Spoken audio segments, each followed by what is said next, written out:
ಇದಮೃತಂ ಇದಂ ಬ್ರಹ್ಮ ಇದಂ ಸರ್ವಂ ತಸ್ಯಮೇನ್ನಂ ಮಿತ್ರಂ ದಕ್ಷಿಣಂ ಸಯೇಷೋಷ್ಮಾಖಣಃ ಸತ್ಯಮೇವ ಜಯತಿ ನಾನೃತಂ.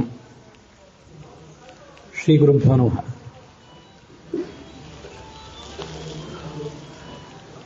ನಮ್ಮ ತೀರ್ಥಸ್ವರೂಪರಾದಂಥ ಪಾಂಡುರಂಗಿ ಗುರುರಾಜಾಚಾರ್ಯರ ಸ್ಮರಣಾರ್ಥ ನಡೆಯುವಂಥ ಈ ಒಂದು ಕಾರ್ಯಕ್ರಮದಲ್ಲಿ ಮತ್ತೆ ಪುರಂದರದಾಸರು ವಿದ್ಯಾಧೀಶರು ಇವರ ಆರಾಧನಾ ಸಂದರ್ಭದಲ್ಲಿ ಈ ಕೆಲವು ದಿವಸಗಳಲ್ಲಿ ಈಗ ಒಂದು 8-10 ದಿವಸಗಳಲ್ಲಿ ಅನೇಕ ಆರಾಧನೆಗಳ ಒಂದು ಕಾರ್ಯಕ್ರಮ ನಡೀತಿರ್ತದೆ, ಗೋಪಾಲದಾಸರು ಇತ್ಯಾದಿಗಳದು. ಅಂಥ ಒಂದು ಸಂದರ್ಭದಲ್ಲಿ ಪಾಲ್ಗೊಂಡು ಪುನೀತರಾಗಬೇಕಾದ್ದು ನನ್ನ ಕರ್ತವ್ಯ ಅಷ್ಟೇ.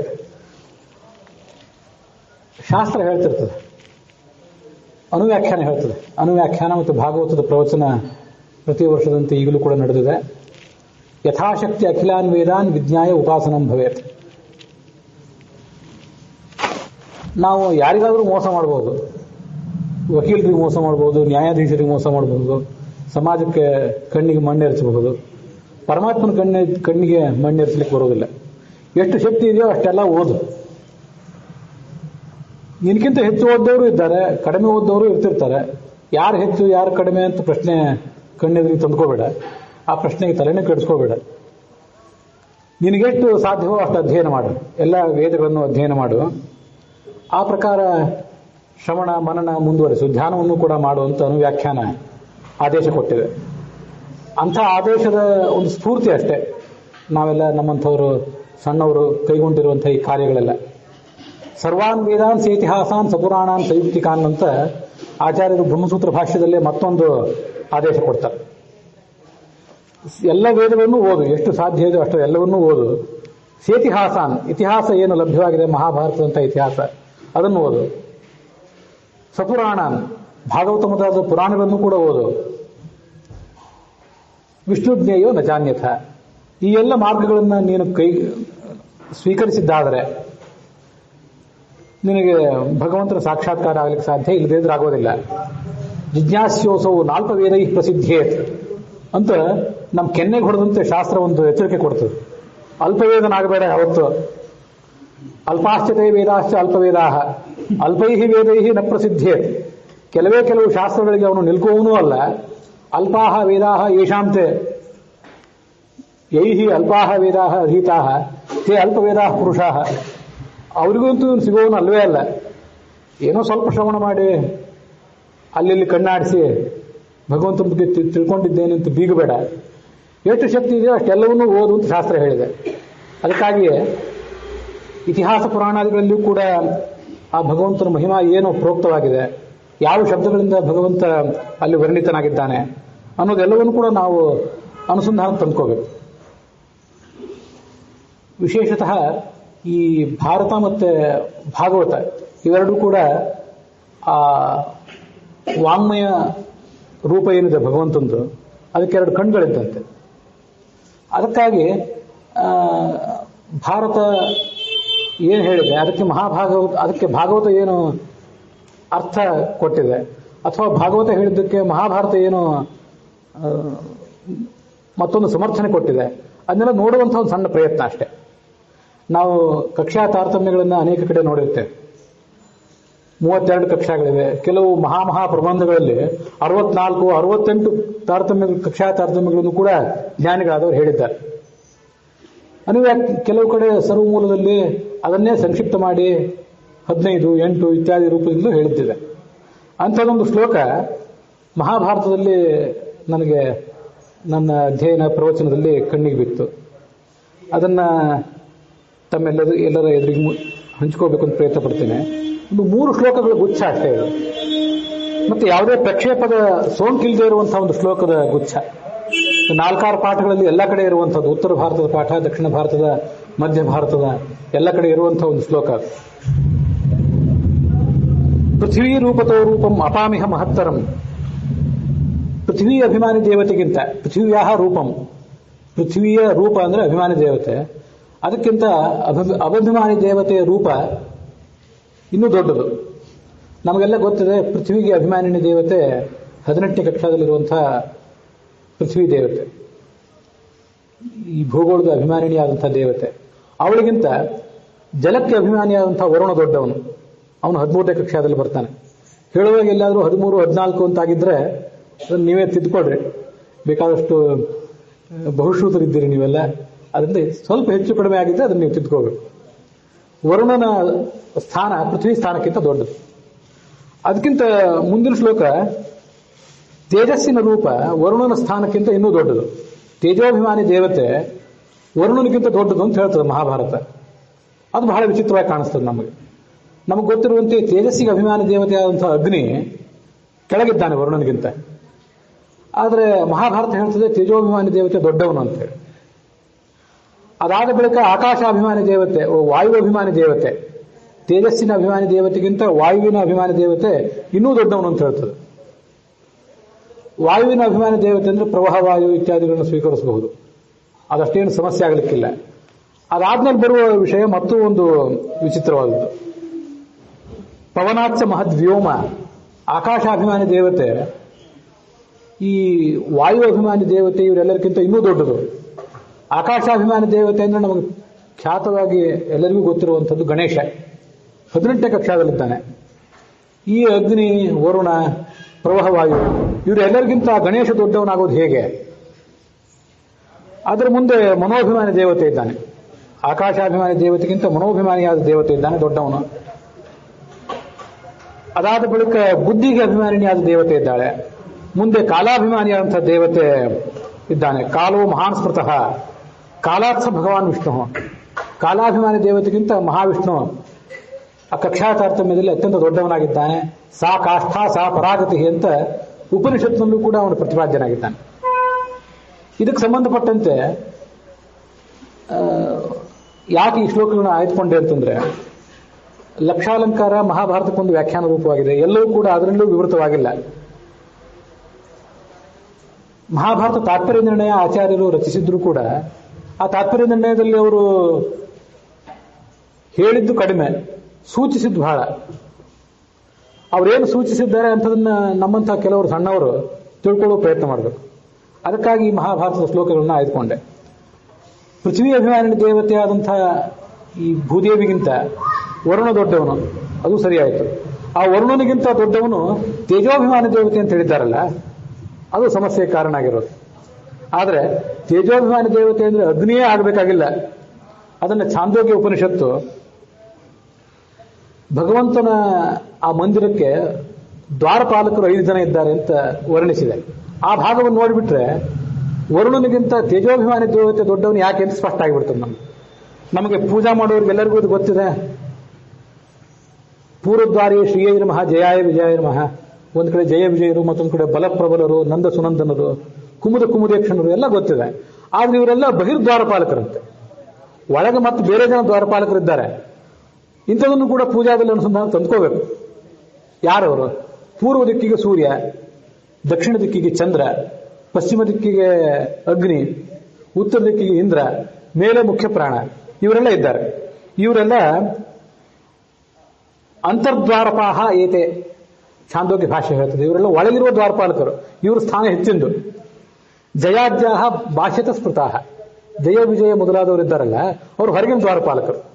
ಸಾಧ್ಯ ಆದರೆ ಪೂಜೆಯನ್ನು ಹೆಚ್ಚು ವಿಸ್ತೃತವಾಗಿ ಮಾಡಲಿಕ್ಕೆ ನಮಗೊಂದು ಬಿಡುವು ಸಿಗುವುದಾದರೆ ಮಾಡ್ಕೋಬೇಕು. ಸಿಗುವುದಾದ್ರೆ ಎಲ್ಲ ಸಿಗಬೇಕು. ಸಿಕ್ಕಿದ್ರೆ ಇಂಥ ಅಂತರ್ದ್ವಾರಪಾಲಕರನ್ನು ಕೂಡ ನಾವು ಸ್ಮರಣೆಗೆ ತಂದ್ಕೋಬೇಕು. ಇಲ್ಲಿ ಪೂರ್ವದ್ವಾರಕ್ಕೆ ಸೂರ್ಯ ಅಭಿಮಾನಿಯಾಗಿದ್ದಾನೆ. ಸಯೋಸ್ಯ ಪ್ರಾಂಗ್ ಋಷಿ ಸ ಪ್ರಾಣ ಸ ಚಕ್ಷು ಸ ಆದಿತ್ಯ ತದೇತ ತೇಜೋನ್ನಾದ್ಯಮಿತ್ಯುಪಾಸೀತ ಛಾಂದೋಗ್ಯ ಉಪನಿಷತ್ತು. ಅವನು ಪ್ರಾಣಕ್ಕೆ ಅಭಿಮಾನಿಯಾಗಿದ್ದಾನೆ ಸೂರ್ಯ. ಅವನು ತೇಜೋನ್ನಾದ್ಯಮಿತ್ಯುಪಾಸೀತ, ತೇಜಸ್ಸಿಗೂ ಮತ್ತು ಅನ್ನಕ್ಕೂ ಅವನು ಅಭಿಮಾನಿಯಾಗಿದ್ದಾನೆ. ನಮಗೆ ಅವನನ್ನು ಸ್ಮರಣೆ ಮಾಡುವವರಿಗೆ ತೇಜಸ್ಸು ಮತ್ತೆ ಅನ್ನವನ್ನು ಕೂಡ ಕೊಡ್ತಾನೆ. ಹೀಗೆ ಛಾಂದೋಗ್ಯ ಉಪನಿಷತ್ತು ಹೇಳಿರೋದ್ರಿಂದ ಜಲಾಭಿಮಾನಿಯಾದ ವರುಣನಿಗಿಂತ ತೇಜೋಭಿಮಾನಿಯಾದಂಥ ಸೂರ್ಯ ಮೇಲಿನ ಕಕ್ಷಾದಲ್ಲಿದ್ದಾನೆ ಅಂತ ಅನ್ನೋದು ನಮಗೆ ಸಂಗತ ಆಗಿಬಿಡ್ತು. ಅದಾದ ಬಳಿಕ ಇರುವಂಥವನು ಈ ವಾಯು ಅಭಿಮಾನಿ ದೇವತ, ಭೂತವಾಯುವಿಗೆ ಅಭಿಮಾನಿಯಾದಂಥ ಪ್ರವಾಹವಾಯು. ಅಲ್ಲೂ ಏನು ಸಮಸ್ಯೆ ಇಲ್ಲ. ಅದಾದ ಮೇಲೆ ಬರುವಂಥದ್ದು ವ್ಯೋಮ, ಆಕಾಶ. ಆಕಾಶ ಹೇಗೆ ದೊಡ್ಡದು? ಆಕಾಶಾಭಿಮಾನಿ ದೇವತಾ ಗಣೇಶ, ಅವನು 18ನೇ ಕಕ್ಷಾದಲ್ಲಿದ್ದಾನೆ. ಈ ವರುಣ, ಸೂರ್ಯ, ಪ್ರವಾಹವಾಯು ಇವರೆಲ್ಲರಿಗಿಂತ ಗಣೇಶ ದೊಡ್ಡವನಾಗೋದು ಹೇಗೆ ಅಂದ್ರೆ, ಅದಕ್ಕೂ ಮತ್ತೆ ಛಾಂದೋಗ್ಯ ಉಪನಿಷತ್ತು ನಮ್ಮ ನೆರವಿಗೆ ಬರ್ತದೆ. ಛಾಂದೋಗ್ಯ ಉಪನಿಷತ್ನಲ್ಲಿ ಸನತ್ ಕುಮಾರರು ಮತ್ತೆ ನಾರದರ ನಡುವೆ ನಡೆದಿರುವಂತಹ ಒಂದು ಸಂವಾದ. ನಾರದರು ಎಲ್ಲಾ ಶಾಸ್ತ್ರಗಳನ್ನು ಓದಿದ್ರಂತೆ. ಸನತ್ ಕುಮಾರನ ಹತ್ರ ಹೋದ್ರು, ಶಾಸ್ತ್ರ ಉಪದೇಶ ಮಾಡ್ರಿ ಅಂತ. ಆಗ ನನಗೆ ಅಹಂ ಮಂತ್ರವಿದೇವಾಸ್ಮಿ, ನಾ ಆತ್ಮವಿತ್, ನನಗೆ ಎಲ್ಲ ಶಬ್ದಗಳು, ಶಬ್ದ ರಾಶಿ ಎಲ್ಲ ಗೊತ್ತು. ಆದರೆ ನನಗೆ ಎಲ್ಲ ಶಬ್ದಗಳ ವಾಚನಾದಂಥ ಭಗವಂತನ ಬಗ್ಗೆ ಗೊತ್ತಿಲ್ಲ. ಸೋಹಂ ಭಗವತ್ ಶೋಚಾಮಿ, ನನಗೇನೂ ಗೊತ್ತಿಲ್ಲ. ಅದರಿಂದ ನನ್ನ ಬಗ್ಗೆ ನನಗೇ ಬಹಳ ದುಃಖ ಆಗ್ತದೆ. ನಿಮ್ಮಂಥ ಜ್ಞಾನಿಗಳು ನನ್ನನ್ನು ಆ ದುಃಖದಿಂದ ಪಾರು ಮಾಡಬೇಕು. ತನ್ಮಾ ಭಗವಾನ್ ಶೋಕಸ್ಯ ಪಾರಂ ನಯತು ಅಂತ ನಾರದರಂತಹ ಜ್ಞಾನಿ ಸನತ್ ಕುಮಾರ್ಗೆ ಹೇಳುವಂಥ ಮಾತು. ಅಲ್ಲಿ ಬರೋ ಮಾತಿದು, ಆಕಾಶೋ ವಾವ ತೇಜಸೋ ಭೂಯಾನ್, ಆಕಾಶಾಭಿಮಾನಿ ದೇವತೆ ತೇಜೋಭಿಮಾನಿ ದೇವತೆಗಿಂತ ದೊಡ್ಡವಳು. ತೇಜೋಭಿಮಾನಿ ದೇವತಾ ಅಂದ್ರೆ ಅಲ್ಲಿ ಬಂದಿರೋದು ಇಂದ್ರ ಅಂತ ಹೇಳಿ. ಈಗ ನಾವು ನೋಡಿದ್ದು ತೇಜೋಭಿಮಾನಿ ದೇವತಾ ಅಂದ್ರೆ ಸೂರ್ಯ, ಅಲ್ಲಿ ಬಂದಿರೋದು ಇಂದ್ರ. ಆ ಇಂದ್ರನಿಗಿಂತ ದೊಡ್ಡವಳು ಆಕಾಶಾಭಿಮಾನಿ ದೇವತೆ ಆದಂತಹ ಪಾರ್ವತಿ ದೇವಿ. ಈಗ ಈ ಸೂರ್ಯ, ಪ್ರವಾಹವಾಯು ಎಲ್ಲರಿಗಿಂತ ಆಕಾಶಾಭಿಮಾನಿ ದೇವತೆ ಯಾಕೆ ದೊಡ್ಡವಳು ಅಂತ ನಮಗೆ ಸ್ಪಷ್ಟ ಆಯಿತು. ಆ ಪಾರ್ವತಿ ಆಕಾಶಾಭಿಮಾನಿನಿ ದೇವತೆಯಾಗಿದ್ದಾಳೆ. ತಸ್ಮಾದ್ ಉಮಾಚೈವ ಸಾಚ ಆಕಾಶಾಭಿಮಾನಿನಿ, ಅವಳು ಆಕಾಶಾಭಿಮಾನಿನಿ ಆಗಿದ್ದಾಳೆ. ಯಾಕೆಂದ್ರೆ ಆಕಾಶ ಅಂತ ಯಾಕೆ ಅವಳನ್ನು ಕರಿಬೇಕು? ಶಬ್ದ ವಿಚಿತ್ರವಾಗಿದೆ, ಅದು ಪುಲ್ಲಿಂಗ ಶಬ್ದ. ಅವಳು ಸ್ತ್ರೀ. ಯಾಕೆ? ಆಸಮಂತಾತ್ ಕಾಶಮಾನತ್ವಾತ್, ದೀಪ್ತತ್ವಾತ್, ಪ್ರಕಾಶಮಾನಳು. ಆದ್ರಿಂದ ಅವಳಿಗೆ ಆಕಾಶಾಭಿಮಾನಿನಿ ಅಂತ ಛಾಂದೋಗ್ಯ ಭಾಷ್ಯ ಅವಳನ್ನು ವರ್ಣಿಸಿದೆ. ಅವಳಿಗಿಂತ ಮನೋಭಿಮಾನಿ ದೇವತೆ ಆದಂಥ ರುದ್ರ ದೊಡ್ಡವನು. ರುದ್ರ, ಶೇಷ, ಗರುಡ ಇವರು ದೊಡ್ಡವರು.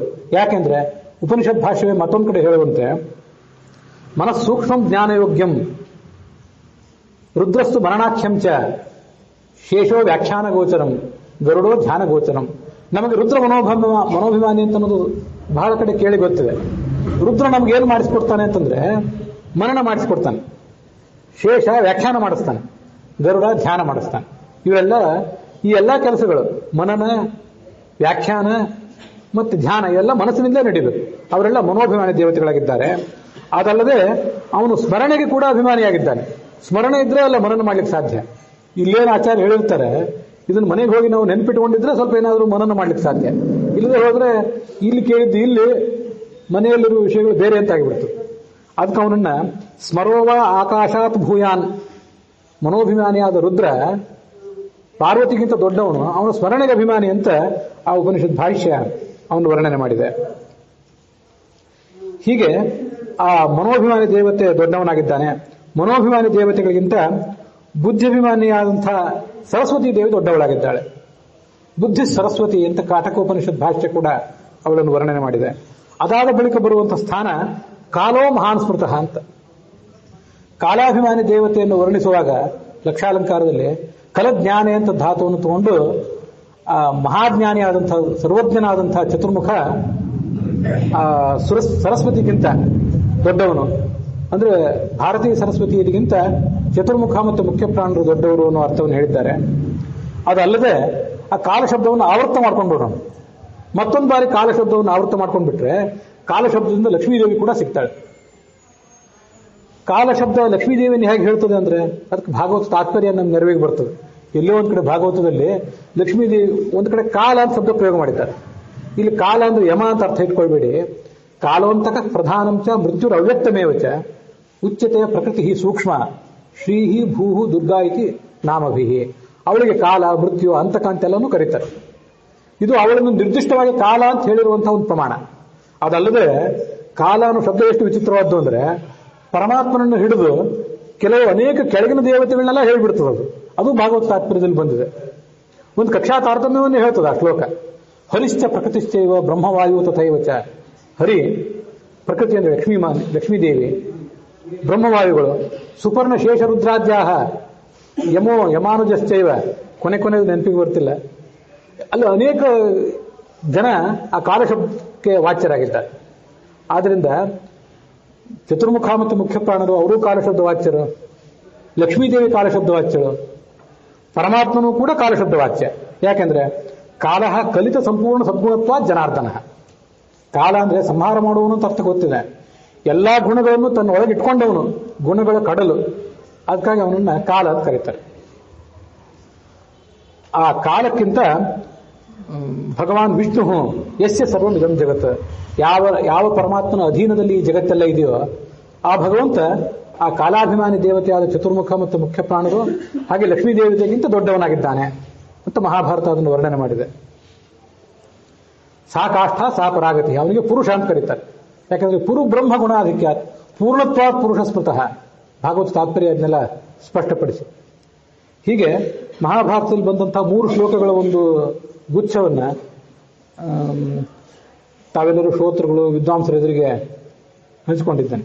ಇಂಥದೇ ಶ್ಲೋಕಗಳನ್ನು ತಗೊಳ್ಳಿಕ್ಕೆ ಏನು ಕಾರಣ ಅಂದ್ರೆ, ಎಲ್ಲಿ ಯಾವುದಕ್ಕೆ ವ್ಯಾಖ್ಯಾನ ಇದೆ, ಟಿಪ್ಪಣಿಗಳಿದೆ, ಅದನ್ನ ಎಲ್ಲರೂ ನೋಡಿರ್ತಾರೆ. ಇಲ್ಲದೇ ಇರೋ ಯಾವುದಾದ್ರು ವಿಷಯವನ್ನು ನಾನು ಅನುಸಂಧಾನ ಮಾಡಿಕೊಂಡು ತಮ್ಮ ಎದುರಿಗೆ ಇಟ್ಟರೆ ಅದ್ರ ಮೌಲ್ಯಮಾಪನ ಮಾಡ್ತೀರಿ ನೀವು. ಅದಕ್ಕಾಗಿ ಅಂಥ ವಿಷಯಗಳನ್ನ ಆಯ್ದುಕೊಂಡು ತಮ್ಮ ಎದುರಿಗೆ ಹೇಳಿದ್ದೇನೆ. ಬೇರೆ ಯಾರು ಹೇಳದೇದನ್ನ ಹೇಳಿಕ್ಕೆ ಹೊರಟಿದ್ದೀನಿ ಅಂತಲ್ಲ, ಬೇರೆ ಯಾರೋ ಹೇಳಿದ್ದನ್ನ ಎಲ್ಲರೂ ಸುಲಭವಾಗಿ ಸ್ವೀಕಾರ ಮಾಡಬಹುದು. ಹೇಳದೇದಾದ್ರೆ ತಮ್ಮ ಎದುರಿಗೆ ಇಟ್ಟರೆ ಅದ್ರ ಆ ವಿಮರ್ಶೆ, ಆ ಆಲೋಚನೆ, ಆ ಅನುಸಂಧಾನ ಯುಕ್ತವಾಗಿದೆಯೋ ಅಯುಕ್ತವಾಗಿದೆಯೋ ಅಂತ ಅದಕ್ಕೊಂದು ಪ್ರಮಾಣ ಪತ್ರ ಸಿಕ್ಕಿತು ಅಂತ ಲೋಭ ಅಷ್ಟೇ. ಅದಕ್ಕಾಗಿ ತಮ್ಮ ಎದುರಿಗೆ ಇದನ್ನಿಟ್ಟಿದ್ದೇನೆ. ನಮ್ಮ ತೀರ್ಥರೂಪರಾದಂತಹ ಪಾಂಡುರಂಗಿ ಗುರುರಾಜಾಚಾರ್ಯರು, ಗುರುಗಳಾದಂಥ ಪೇಜಾವರ ಶ್ರೀಪಾದರು, ವಿದ್ಯಾಮಾನ ತೀರ್ಥರು, ಮತ್ತೆ ಇವತ್ತು ಪುರಂದರದಾಸರ ಆರಾಧನೆ, ಮತ್ತೆ ಪೂರ್ವಾಶ್ರಮದಲ್ಲಿ ಪಾಂಡುರಂಗಿ ನರಸಿಂಹಾಚಾರ್ಯರು ಅಂತ ಕರೆಸ್ಕೊಂಡಿರುವಂತಹ ವಿದ್ಯಾಧೀಶ ತೀರ್ಥರು, ಹೀಗೆ ಈ ಎಲ್ಲ ಜ್ಞಾನಿಗಳ ಒಂದು ಆರಾಧನೆ ನಡೆದಿದೆ. ಈಗ ಹರೇಸ್ತು ಪ್ರತಿಮಾ ಪ್ರಾಜ್ಞಾಹ, ಭಾಗವತ ತಾತ್ಪರ್ಯ ಹೇಳುವಂತೆ ನಾವು ಒಳಗಿರುವ ವಿಗ್ರಹಗಳಿಗೆ ಪಂಚಾಮೃತ ಅಭಿಷೇಕ ಮಾಡ್ತೇವೆ. ಇವರು ವಿಗ್ರಹ ರೂಪದಲ್ಲಿದ್ದರೆ ಅವರಿಗೆ ಪಂಚಾಮೃತ ಅಭಿಷೇಕ ಮಾಡ್ತೀವಿ, ಮಂಗಳಾರತಿ ಮಾಡ್ತೀವಿ, ಪಲ್ಲಕ್ಕಿ ಉತ್ಸವ ಎಲ್ಲ ಮಾಡ್ತೇವೆ. ಭಗವಂತ ಏನ್ ಮಾಡ್ತಾನಂದ್ರೆ ತತ್ರಸ್ಥಃ ಕೇಶವ ಸ್ವಯಂ ದದಾತಿ ಜ್ಞಾನಂ, ಅವ್ರೊಳಗೆ ನಿಂತ್ಕೊಂಡು ನಮಗೆ ಜ್ಞಾನ ಕೊಡ್ತಾನೆ ಅಂತ ಭಾಗವತ ತಾತ್ಪರ್ಯ ಒಂದು ಪುರಾಣದ ಶ್ಲೋಕವನ್ನ ಕೊಟ್ಟು ಎಚ್ಚರಿಸಿದೆ ನಮಗೆ. ದದಾತಿ ಜ್ಞಾನ ವಿಶೇಷ ಪರಮಾತ್ಮ ಸ್ವಯಂ ವಿಭು. ಪರೋಕ್ಷ ಪ್ರಿಯರಾದಂತಹ ದೇವತೆಗಳು ನಮಗೆ ಸುಲಭವಾಗಿ ಗೋಚರಿಸೋದಿಲ್ಲ. ನಮ್ಮನ್ನೆಲ್ಲ ನೋಡೋ ಯೋಗ್ಯತೆನೇ ಬಂದಿಲ್ಲ ನಿಮಗೆ.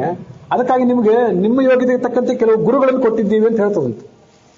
ಉತ್ತಮ ಅಪಿ ದೇವೇಶಾಹ ಸ್ವಾವರಾನ್ ವಿದುಷೋ ನೃಣಾಂ ಪ್ರದದ್ಯು ಪರೋಕ್ಷತ್ವ ಪ್ರಿಯಾಯತಃ. ಅವರು ದೇವತೆಗಳ ಯೋಗ್ಯತೆ ಬಹಳ ದೊಡ್ಡದು, ನಮ್ಮ ಸಾಧನೆಗೆ ನಮ್ಮ ಅನುಸಂಧಾನಕ್ಕೆ ನಿಲ್ಕುವಂಥದ್ದಲ್ಲ. ಅದಕ್ಕಾಗಿ ಈ ಗುರುಗಳನ್ನು ಕೊಟ್ಟಿದ್ದಾರೆ. ತೇಷು ಸ್ಥಿತ್ವ ಸ್ವಯಂ ಪೂಜಾಂ ಗೃಹಂತಿ, ಅವರೊಳಗೆ ಸನ್ನಿಹಿತರಾಗಿದ್ದು, ಪರೋಕ್ಷವಾಗಿ ಅವರೊಳಗೆ ಸನ್ನಿಹಿತರಾಗಿದ್ದು ನಮ್ಗೇನು ಬೇಕು ಅದನ್ನು ಕೊಡ್ತಾರೆ, ನಮ್ಮ ಪೂಜೆಯನ್ನು ಸ್ವೀಕಾರ ಮಾಡ್ತಾರೆ. ಈ ಎಲ್ಲ ಜ್ಞಾನಿಗಳ ಅಂತರ್ಯಾಮಿ ಆದಂಥ ಭಾರತೀಯ ಮುಖ್ಯ ಪ್ರಾಣಾಂತರ್ಗತನಾದಂಥ ಪುರುಷ ಶಬ್ದ ವಾಚ್ಯನಾದಂಥ ಪ್ರಕೃತಿ ರಮಣನಾದಂತಹ ಪರಮಾತ್ಮನಿಗೆ ಈ ಭಾಗ ಅರ್ಪಿತವಾಗಿದೆ. ಶ್ರೀ ಪ್ರಕೃತಿ ಪುರುಷಾರ್ಪಣ ವಸ್ತು.